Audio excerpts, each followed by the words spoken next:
to the race to evacuate in Afghanistan. Just moments ago, President Biden telling Americans a lot could still go wrong. The U.S. extending the safe zone around the Kabul airport, and there are now discussions about if American troops will be there beyond the August 31st deadline.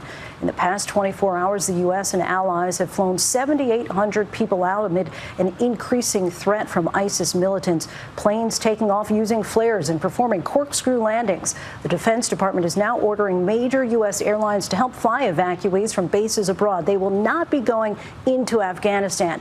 ABC senior foreign correspondent Ian Pannell reports in again from Kabul tonight.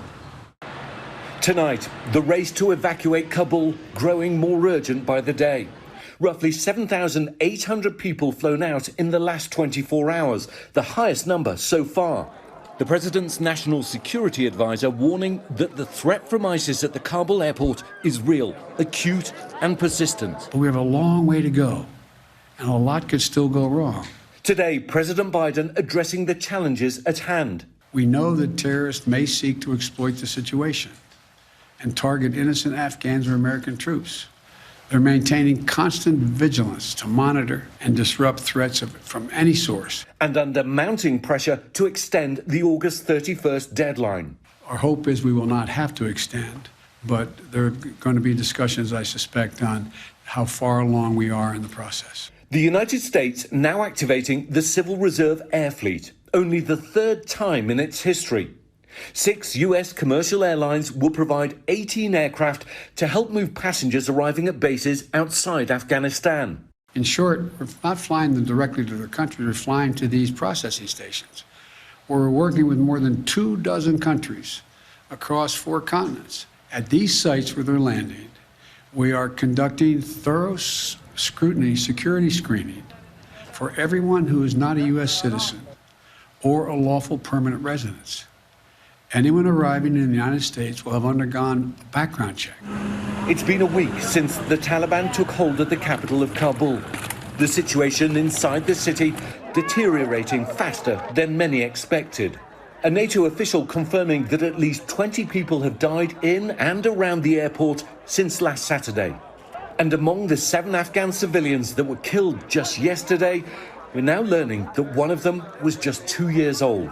Reports that she was trampled to death. Her mother, a former interpreter for an American company, telling the New York Times, "I felt pure terror.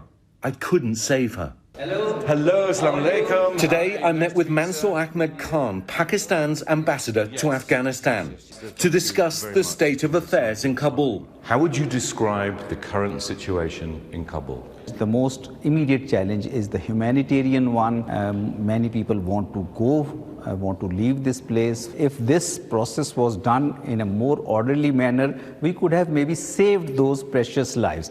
But having said that, it's never too late. It is important that we should bring our action together once again and try to work out the remaining part of the evacuation or humanitarian effort in a more coordinated and a more orderly manner, and this goes for all the sides.